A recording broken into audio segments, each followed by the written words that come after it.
여러분, 혹시 이런 생각 해보셨나요? 70년 넘은 전통기업이 미래 산업의 심장, 바로 배터리 기술의 핵심이 될 수 있다는 거요. 오늘 바로 그 흥미로운 이야기의 주인공, 조선내와의 투자 가치를 속속들이 파헤쳐 보겠습니다. 자, 그럼 이 질문부터 한번 던져볼까요? 70년 된 기업이 어떻게 차세대 배터리 혁신의 열쇠를 쥐고 있다는 걸까요? 이게 바로 오늘 우리가 풀어나갈 조선내화에 대한 이야기의 핵심입니다. 이 회사가 가진 진짜 기회를 보려면요. 우선 이 회사가 뭘 하는 곳인지 그 본업부터 제대로 알아봐야겠죠? 내화물이요? 이게 뭐냐면요. 정말 쉽게 말해서 철을 녹이는 거대한 산업용 용광로의 오븐 장갑 같은 거예요. 그 뜨거운 열을 막아주는 보호막 역할이죠. 없어서는 안 될 핵심 소재입니다.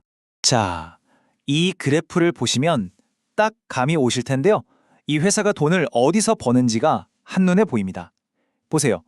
핵심 사업인 내화물 부문이 63%로 압도적이죠? 이 회사의 근본은 바로 여기에 있다는 뜻입니다. 자, 그럼 이제 숫자를 좀 들여다볼까요? 겉으로 보이는 것과는 조금 다른 이 회사의 진짜 속사정을 말이죠.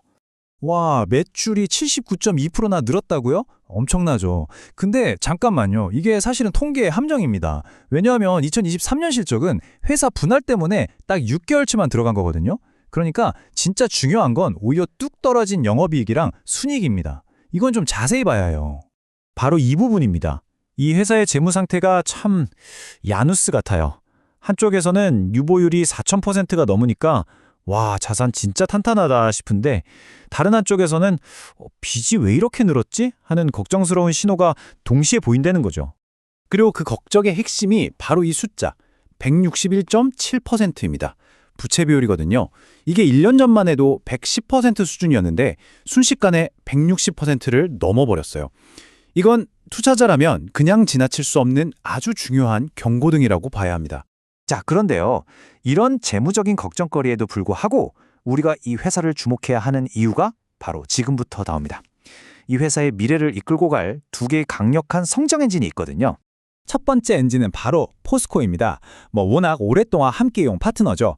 근데 중요한 건 포스코가 지금 베트남이나 인도에 엄청난 규모의 제철소를 지으려고 하잖아요. 바로 그때 조선내화가 같이 따라 나갈 수 있다는 겁니다. 이건 정말 엄청난 기회죠. 하지만 진짜 더 강력한 성장 동력은요. 전혀 다른 곳에서 터져나오고 있습니다. 바로 전기차 시장. 그중에서도 배터리 기술 경쟁에서 말이죠. 이 문장이 모든 걸 말해줍니다. 수십 년간 쌓아온 고온 제어 기술. 이게 바로 조선내화가 가진 넘사벽 경쟁력, 즉 경제적 해자인 거죠. 다른 회사들이 쉽게 따라할 수 없는 기술력 말이에요. 그리고 이 기술이 차세대 전기차 배터리의 핵심 소재인 실리콘 음극재를 만드는데 꼭 필요하다는 겁니다.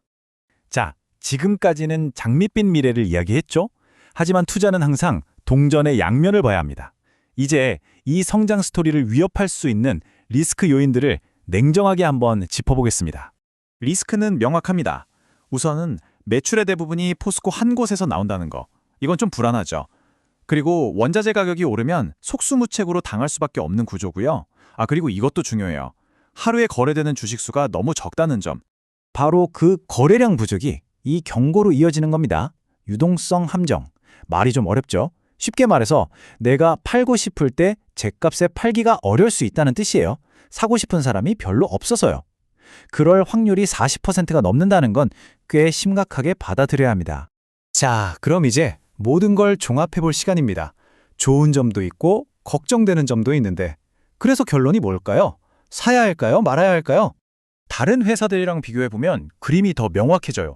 PBR, 그러니까 자산 대비 주가 수준을 보면 0.74배, 업계 평균보다 훨씬 싸죠.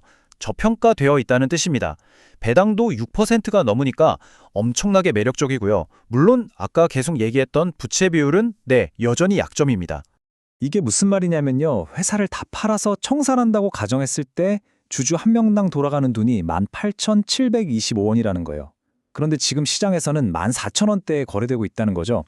지금 사도 손해볼 확률이 낮다는 일종의 안전마진이 있는 셈입니다.